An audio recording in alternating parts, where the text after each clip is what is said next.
Have you ever looked at a financial advisor's name and noticed letters like AAMS or CFP after it? Those titles might look similar, but they actually represent different levels of training and expertise in financial planning. Let's break it down simply. AAMS stands for Accredited Asset Management Specialist. CFP stands for Certified Financial Planner. Both are professional financial certifications, but they are designed for different purposes and career levels. Let's start with AAMS. The AAMS designation focuses mainly on investment management and asset management. It teaches advisors how to handle portfolios, retirement planning, risk management, and investment strategies for clients. In simple terms, it's heavily focused on managing money and investments. It's often considered a good entry level or intermediate certification for financial advisors who want to specialize in helping clients grow and manage wealth.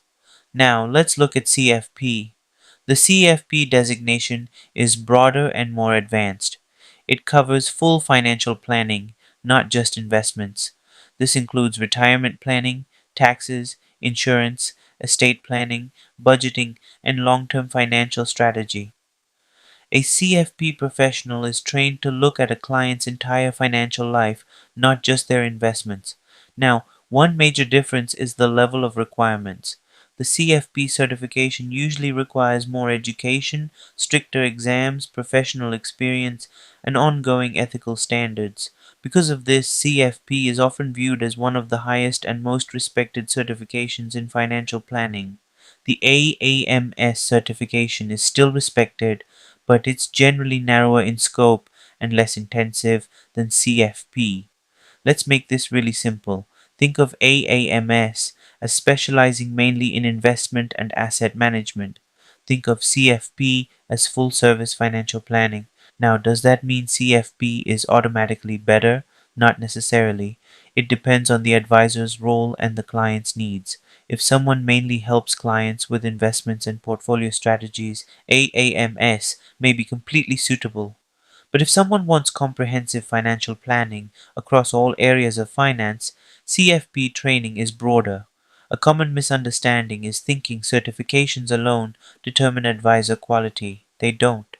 Experience, ethics, communication skills, and real world knowledge matter just as much. Another misconception is that all financial advisors hold advanced certifications. In reality, certification levels can vary significantly, which is why understanding these titles matters. So, what's the key takeaway? AAMS and CFP are both financial advisor certifications, but they focus on different levels of financial expertise.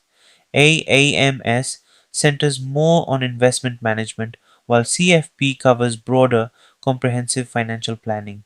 And once you understand the difference, those letters after an advisor's name suddenly start to mean a lot more.